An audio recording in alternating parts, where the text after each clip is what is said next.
Para Jesús es importante que los seres humanos entiendan cómo es el reino de los cielos, pues desde que Dios diseñó al hombre, tenía en mente que el hombre viva en ese reino por la eternidad. En esta serie de enseñanzas, Jesús dice, por comparación, que el reino de los cielos es semejante a... Vamos de una vez a Mateo 22. Dice así la palabra. Respondiendo Jesús les volvió a hablar en parábolas, diciendo, parábola es una historia de la vida cotidiana que tiene aplicaciones espirituales.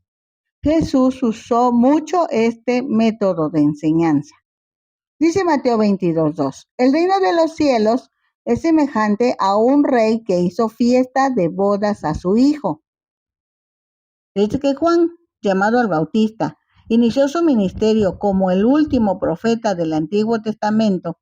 El mensaje de Dios fue, el tiempo es cumplido y el reino de los cielos se ha acercado. Después de un tiempo, cuando Jesús inició su ministerio en la tierra, el mensaje fue muy parecido. El tiempo es cumplido y el reino de los cielos se ha acercado.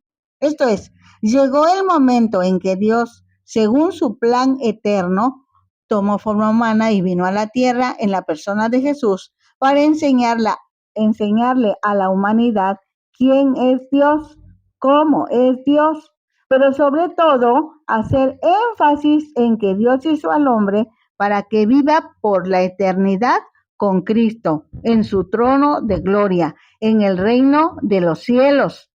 Así, los seres humanos fueron diseñados para estar un tiempo corto en la tierra y la eternidad con Dios en los cielos.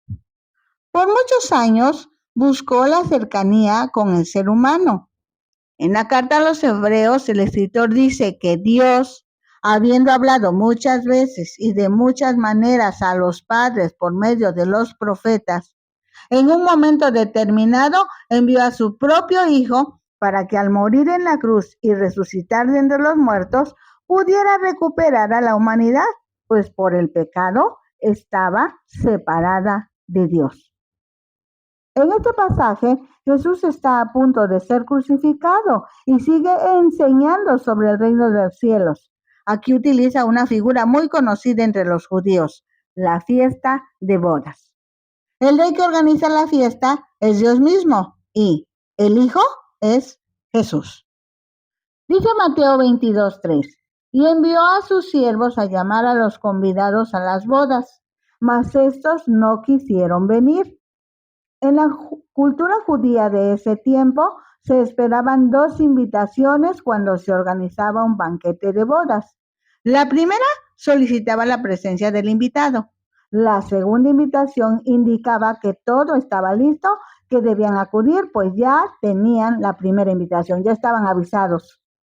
Dios, el creador del universo, tiene preparado un banquete, una gran celebración para que su Hijo, Jesucristo, celebre su boda con la iglesia que compró a precio de sangre, su propia sangre derramada en la cruz del Calvario. Constantemente está enviando invitaciones a todos y cada uno de los seres humanos en distintas fechas, en diferentes acontecimientos, por medios distintos. Esas invitaciones son para ser parte del reino de los cielos, ¿sí? Desde muchos siglos atrás, Dios dice a cada uno que le ama y que quiere que esté en esa fiesta. Dice Mateo 22:4. Volvió a enviar otros siervos, diciendo, decid a los convidados, he aquí he preparado mi comida. Mis toros y animales engordados han sido muertos y todo está dispuesto. Venid a las bodas. Dios hace la invitación a todos los seres humanos, de todos los tiempos, de todas las clases sociales, desde que Jesús resucitó de entre los muertos, pero no puede detener sus planes porque algunos no tengan interés de participar en esa gran fiesta. Dice Mateo 22:5, mas ellos, sin hacer caso, se fueron, unos a su labranza y otros a sus negocios. Con esta expresión, Jesús quiere decir que los judíos se dedicaron a las actividades y cosas terrenales y no encontraron tiempo para acercarse a Dios. En otras palabras, las preocupaciones de este mundo se convierten en impedimentos para que la gente se aleje del reino de Dios, para que la gente no pueda estar atendiendo las cosas de Dios. Como ya se dijo, los seres humanos fueron creados para una vida celestial, pero tristemente le dan más importancia a actividades transitorias aquí en la tierra. Dice Mateo 22:6, y otros, tomando a los siervos, los afrentaron y los mataron. Estos versículos resumen la historia del evangelismo mundial, ya que muchos hombres y mujeres han dedicado su vida para proclamar, para invitar, para explicar el plan de redención que Dios diseñó a fin de que el ser humano pueda llegar a esa gran fiesta, llevando la noticia de gran alegría. Cristo vive y quiere vivir en el corazón de las personas. Pero desafortunadamente para muchos, los predicadores, evangelistas y promotores del Evangelio han sufrido el desprecio, el desinterés y hasta la oposición por obedecer a Dios. Dice Mateo 22:7. Al oírlo el rey se enojó y enviando sus ejércitos destruyó a aquellos homicidas y quemó su ciudad. Aunque las personas no atienden a esa invitación, quedan a merced del enemigo de Dios. Cuando las personas no atienden a esa invitación, quedan a merced del enemigo de Dios. No porque Dios tome venganza, sino que la paga del pecado es separación de Dios. Y el estar lejos de Dios tiene consecuencias, consecuencias muy dolorosas que durarán toda la eternidad. Y esa eternidad será sin Cristo. Dice Mateo 22:8. Entonces dijo a sus siervos, las bodas a la verdad están preparadas, mas los que fueron convidados no eran dignos. Originalmente Dios llamó a un pueblo para que fuera su representante aquí en la tierra. Ese pueblo perdió el rumbo y se distrajo del propósito divino. Hoy Dios ha confiado ese propósito a los que han recibido a Cristo en su corazón como su Salvador y Señor, los que forman la Iglesia de Jesucristo, que está integrada por hombres y mujeres de todo el globo terráqueo. Dice Mateo 22:9, id pues a las salidas de los caminos y llamar a las bodas a cuantos halléis. El rey envió primero invitaciones a todos los que él consideraba importantes, pero aquellos incluidos en la lista de invitados ignoraron o rechazaron la invitación. Entonces, el rey envió a sus siervos a las calles para invitar a cualquier persona que encontraran, incluso aquellos que no eran considerados importantes por la sociedad de la humanidad.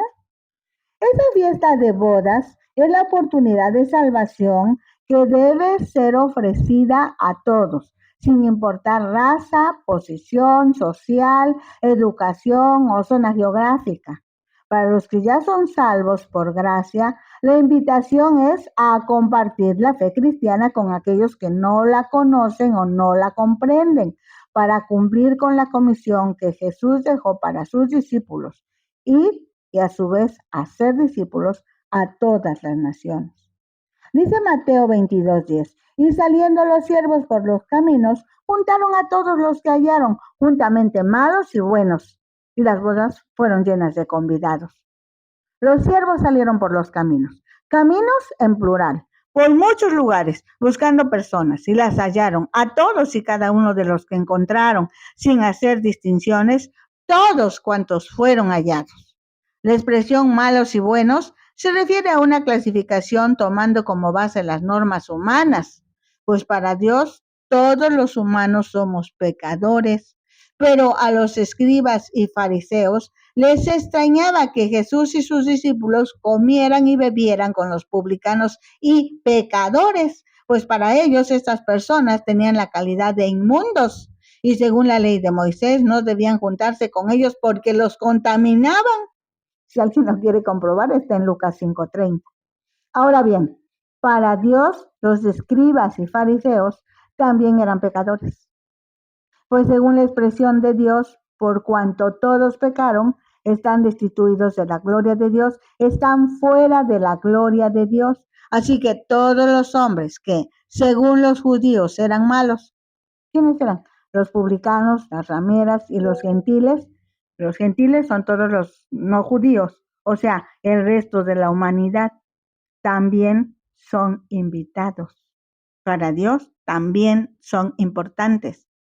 Dice Mateo 22:11, y entró el rey para ver a los convidados y vio allí a un hombre que no estaba vestido de boda. La costumbre era que los invitados a una boda recibían una vestimenta especial.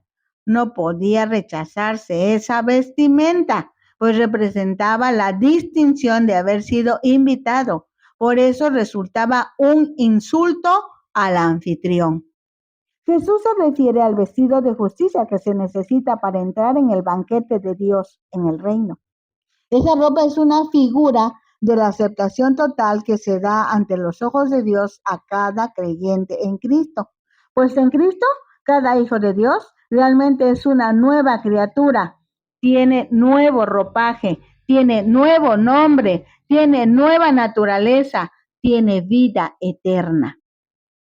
En el Antiguo Testamento, en Isaías 61:10 se lee, en gran manera me gozaré en Jehová, mi alma se alegrará en mi Dios, porque me vistió con vestiduras de salvación, me rodeó de manto de justicia, como a novio me atavió y como a novia adornada con sus joyas.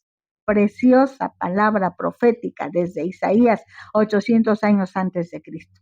En el Nuevo Testamento, en Apocalipsis 19, 7 y 8 dice, gocémonos y alegrémonos y démosle gloria, porque han llegado las bodas del Cordero y su esposa se ha preparado. Y a ella se le ha concedido que se vista de lino fino, limpio y resplandeciente, porque el lino fino es las acciones justas de los santos. Tremenda palabra en el Nuevo Testamento. Nada ni nadie pudo impedir que el rey llevara a cabo su plan. La fiesta no fue cancelada. Por tanto, aunque los judíos se opusieron, la humanidad goza de los beneficios mesiánicos. El principal beneficio es el banquete de la salvación. Dice Mateo 22:12, le dijo, amigo, ¿cómo entraste aquí sin estar vestido de boda? Mas él enmudeció. Probablemente el hombre que asiste sin vestido de bodas es alguno que aceptó la salvación por gracia, pero no se preparó adecuadamente para la fiesta. Dice Mateo 22:13, entonces el rey dijo a los que servían, atarle de pies y manos y echarle en las tinieblas de afuera. Allí será el lloro y el crujir de dientes.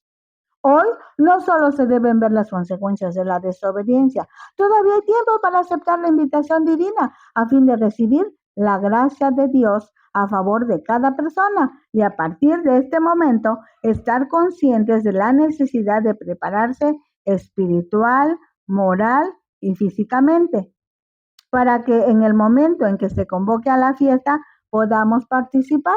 Sí, tú y yo. Dice Mateo 22:14, porque muchos son llamados y pocos escogidos. Esta expresión revela una realidad espiritual que no se puede descubrir a simple vista, porque muchos fueron llamados, invitados a la fiesta, la salvación por gracia, pues la voluntad de Dios es que ninguno perezca, sino que todos procedan al arrepentimiento. La mayoría que había recibido la invitación formal o primera invitación en el momento que estaba listo el banquete, con indolencia, desprecio, despreocupación, simple y sencillamente no asistieron. Debido a que ya todo estaba preparado, buscaron otros asistentes que sí aceptaron participar en esa fiesta. ¿Cómo que llegaron de última hora? Realmente no es así. Lo que sucedió es que el favor de Dios se extendió a quienes no habían sido invitados porque no eran pueblo de Dios. Pero cuando se les convocó, estuvieron dispuestos a aceptar el regalo de la salvación y recibir su traje especial para portarlo el gran día de la fiesta. Esto no quiere decir que algunos fueran excluidos intencionalmente. Más bien se refiere a que solo a aquellos que responden sinceramente al llamado de Dios son escogidos para ser parte de su reino. El énfasis es, si bien es cierto que Dios llama a todos, no todos son escogidos porque no todos responden sinceramente a su invitación. Así que cada uno debe preguntarse si está respondiendo con sinceridad al llamado de Dios o si verdaderamente está comprometido con Dios en su diario vivir. Dice ahora Mateo 22, 15 y 16, primera parte. Entonces se fueron los fariseos buscando cómo sorprenderle en alguna palabra y le enviaron a los discípulos de ellos con los herodianos. Hasta el último momento de su estancia aquí en la tierra, Jesús enseñó respecto del reino de Dios, de su ministerio mesiánico, del interés por los pecadores y temas parecidos. En los últimos momentos enfrentó a las autoridades religiosas de su tiempo, quienes desesperados decidieron matarle, pero como aún no era el tiempo de Dios para ese evento, los fariseos no se dieron por vencidos, pero se fueron buscando cómo tender una trampa para Jesús a fin de acusarlo, creyendo que habían encontrado una forma de hacer que Jesús cometiera algún error. Ahora envían a los discípulos de los fariseos acompañados con los herodianos. Los herodianos eran personas que estaban cerca de Herodes. Herodes era el gobernador romano que tenía a su cargo mantener la paz en esa región. Muchos herodianos eran romanos y no estaban tan empapados en la ley de Moisés y las costumbres judías, pero llegaron para discutir con el maestro. Dice Lucas 20:20, y acechándole con espías que simulasen ser justos a fin de sorprenderle en alguna palabra para entregarle al poder y autoridad del gobernador. Palestina había sido conquistada por Roma. Entonces las autoridades religiosas judías no podían acusar y ordenar la muerte de ningún ciudadano judío, por lo que intentaron que Jesús hiciera alguna declaración política que lo perjudicara. De esa manera los oficiales romanos herodianos estarían facultados para tomarlo preso y separarlo del pueblo. Dice Lucas 20:21, y le preguntaron diciendo, Maestro, sabemos que dices y enseñas rectamente y que no haces acepción de persona, sino que enseñas el camino de Dios con verdad. Muy a su pesar tienen que reconocer que Jesús es un maestro justo y recto, que no hace acepción de personas, o sea, no hace distinciones o muestra favoritismo, que enseña el camino de Dios, que trata a todos con justicia, con rectitud, en síntesis, con verdad. Dice Lucas 20:22, ¿nos es lícito dar tributo a César o no? Se repite que en ese tiempo Israel estaba bajo el gobierno del Imperio Romano. Por eso los judíos tenían que pagar impuestos a los romanos. Esto no era bien visto por los judíos, pues consideraban que pagar impuestos o tributos a un gobierno extranjero era traición a su propia nación e incluso a Dios. Ahora bien, la trampa consistía en que si Jesús aprobaba el pago de impuestos a Roma, defraudaría las esperanzas del pueblo que creían firmemente en un Mesías bélico conquistador que les ayudaría a quitar el yugo de opresión de los romanos. Pero si Jesús aconsejaba que no se hicieran esos pagos, provocaría a los oficiales romanos, quienes lo acusarían de sedición, o sea, lo acusarían de un alzamiento colectivo contra la autoridad, el orden público o la disciplina militar, que sin llegar a la gravedad de la relación, pero sí alteraría la paz social. Lucas 20:23 expresa, mas él, comprendiendo la astucia de ellos, les dijo, ¿por qué me tentáis? Eso sabía bien que ellos, por medio de engaño o truco, habían llegado para incitar a Jesús de tal manera que pecara desobedeciendo los mandamientos de Dios para que lo acusaran. En ese sentido, la tentación es vista como una forma de examinar la fe y la fortaleza de una persona. La expresión ¿por qué me tentáis? ¿Por qué me tentáis? Encierra una enseñanza sobre la táctica del engaño y la importancia de ser sabios al tomar decisiones.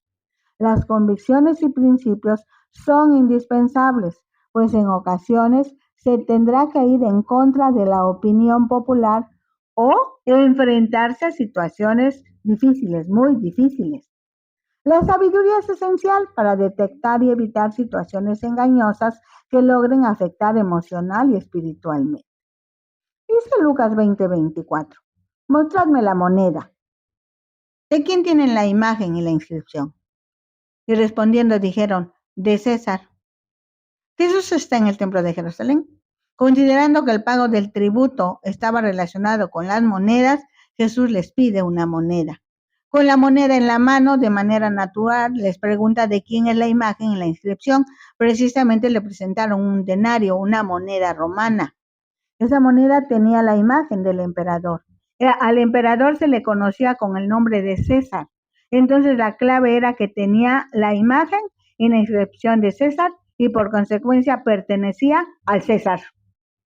Dice Lucas 20:25, entonces les dijo, pues dad a César lo que es de César y a Dios lo que es de Dios. La conclusión del Señor Jesús fue lógica, natural. A César lo que le pertenece y a Dios lo que le pertenece. Eso quiere decir que en la tierra existen responsabilidades y deberes cívicos y los ciudadanos deben cumplir, pero la lealtad y devoción más profundas deben dirigirse a Dios. La pregunta planteada por los judíos refleja la oposición, la opresión que sentían bajo el dominio romano, toda vez que convivían dos grupos antagónicos en esa sociedad. Unos eran los celotes, que se oponían a cualquier forma de colaboración con los romanos. Y por otro lado, los herodianos, quienes cooperaban con el imperio, pues estaban del lado de Herodes, el gobernador puesto por Roma para el control sociopolítico de la región. Jesús está declarando que las prioridades espirituales y morales deben estar por encima del aspecto político y social, porque ese aspecto es meramente terrenal y en la tierra no vamos a estar mucho tiempo. Dice Lucas 20:26, y no pudieron sorprenderle en palabra alguna delante del pueblo, sino que maravillados de su respuesta, callaron. Jesús respondió con amor y sabiduría, demostrando que es mejor buscar la justicia y el amor al prójimo. Hoy cada cristiano cuenta con la dirección del Espíritu Santo para enfrentar situaciones que pueden parecer trampas diseñadas para confundir y desalentar. Ahora vamos a Mateo 22, del 23 al 33. También estos registros están en Lucas y Marcos. Dice, aquel día vinieron a él los saduceos, que dicen que no hay resurrección, y le preguntaron. Los saduceos eran una secta judía que se enfocaba en el culto que se llevaba a cabo en el templo de Jerusalén y en la interpretación literal de la ley de Moisés. Ellos solo aceptaban como inspiración divina el Pentateuco, o sea, los primeros 5 libros del Antiguo Testamento: Génesis, Éxodo, Levítico, Números y Deuteronomio. Una de sus principales enseñanzas era que no había resurrección, así que rechazaban la idea de que el alma de los muertos sigue existiendo, aún después de muertos físicamente hablando. Dice Mateo 22:24, diciendo, Maestro, Moisés dijo, si alguno muriere sin hijos, su hermano se casará con su mujer y levantará descendencia a su hermano. La cita del Antiguo Testamento que ellos están diciendo está en Deuteronomio 25, 5 y 6. Dice así, cuando hermanos habitaren juntos y muriere alguno de ellos y no tuviere hijo, la mujer del muerto no se casará fuera con hombre extraño. Su cuñado se llegará a ella y la tomará por su mujer y hará con ella parentesco. Y el primogénito que ella diere a luz sucederá en el nombre de su hermano muerto, para que el nombre de éste no sea borrado de Israel. Esta parte de la ley de Moisés, conocida como la ley del levirato, muestra el deseo de Dios de preservar la historia y el legado familiar. Y Jesús enfatiza que la verdadera importancia de la ley es llevar a cabo el plan de Dios para las vidas de los seres humanos. Los saduceos no creían en la resurrección. Con ese planteamiento hipotético, querían poner a Jesús en aprietos. No era verdadero su planteamiento. Dice Mateo 22:25, hubo pues entre nosotros 7 hermanos. El primero se casó y murió, y no teniendo descendencia, dejó su mujer a su hermano. De la misma manera también el segundo y el tercero y hasta el séptimo. Y después de todos murió también la mujer. En la resurrección, pues, ¿de cuál de los 7 será ella mujer? Ya que todos la tuvieron. Hasta aquí el planteamiento. Su pregunta final muestra el desconocimiento que tienen los saduceos, pues no conocen a Dios, no conocen su cuidado, su preservación y la comunicación que Dios quiso y quiere establecer entre los que son su pueblo, en este caso los judíos y ahora con su iglesia amada. Dice Mateo 22:29. Entonces respondiendo Jesús les dijo, erráis ignorando las escrituras y el poder de Dios.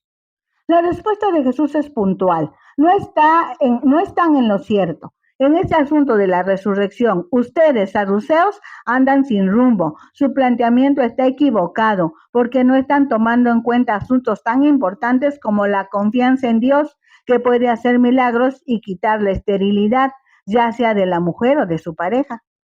La respuesta de Jesús no solo contesta su pregunta, sino que desafía su entendimiento de la vida eterna y la naturaleza de Dios. Jesús va más allá del planteamiento de los saduceos. Su planteamiento de Jesús es más amplio, pues incluye la fe y la revelación divinas. Como sucedió con los saduceos, la ignorancia de las escrituras lleva a errores que solo consiguen una vida espiritual empobrecida. Pues la resurrección que Jesús presenta no solo es doctrina, enseñanza o conocimiento, es una esperanza viva que transforma la perspectiva sobre la vida y la muerte, entendiéndose vida como una relación con Dios y muerte como la separación de Dios. Dice Mateo 22:30, porque en la resurrección ni se casarán ni se darán en casamiento, sino que serán como los ángeles de Dios en el cielo. La razón de esta expresión de Jesús es que después de la muerte, físicamente hablando, la parte inmaterial del ser humano, el alma y el espíritu, siguen existiendo. Pero ya no se celebrarán casamientos, mucho menos uniones matrimoniales. Los seres humanos, después de la resurrección, tendrán un parecido, por eso dice, ¿cómo? Con los ángeles que ahora viven en el cielo con Dios. Ellos no tienen sexo, son seres espirituales que obedecen a Dios en todo. Dice Mateo 22:31, pero respecto a la resurrección de los muertos, ¿no habéis leído lo que fue dicho por Dios cuando dijo, yo soy el Dios de Abraham, el Dios de Isaac y el Dios de Jacob? Dios no es Dios de muertos, sino de vivos. Aunque la muerte es una parte inevitable de la vida, Jesús recuerda que aquellos que siguen a Dios no están realmente muertos, sino vivos en Él. Pues como creyentes en Cristo, las almas nunca mueren, sino que viven en Dios eternamente. Esta es una verdad fundamental de la fe cristiana. La afirmación que Dios es un Dios de vivos, no de muertos, realmente dice que a través de la conducta de los hijos de Dios se demuestra que se puede vivir de acuerdo a la voluntad de Dios y esto puede tener un impacto positivo, no solo en la vida de cada persona, sino también en la vida de aquellos que les rodean. Dice Mateo 22:33, oyendo esto la gente se admiraba de su doctrina. Lo que la gente admiraba no solo era su forma de enseñar, no solo por los milagros que acompañaban esa enseñanza, sino que se admiraban porque sus enseñanzas eran profundas, claras, que llegaban al corazón de las personas y transformaban sus vidas desde adentro. Estos pasajes son comprometedores para los que actualmente están o estamos enseñando el Evangelio, pues al observar el comportamiento de Jesús, es obligada la enseñanza con la misma pasión y compromiso que Jesús mostró y quiere mostrar a través de la vida de cada uno que disfruta aquí y ahora. Pues es bien sabido que enseñamos lo que sabemos, pero transmitimos lo que somos. Eso hizo Jesús.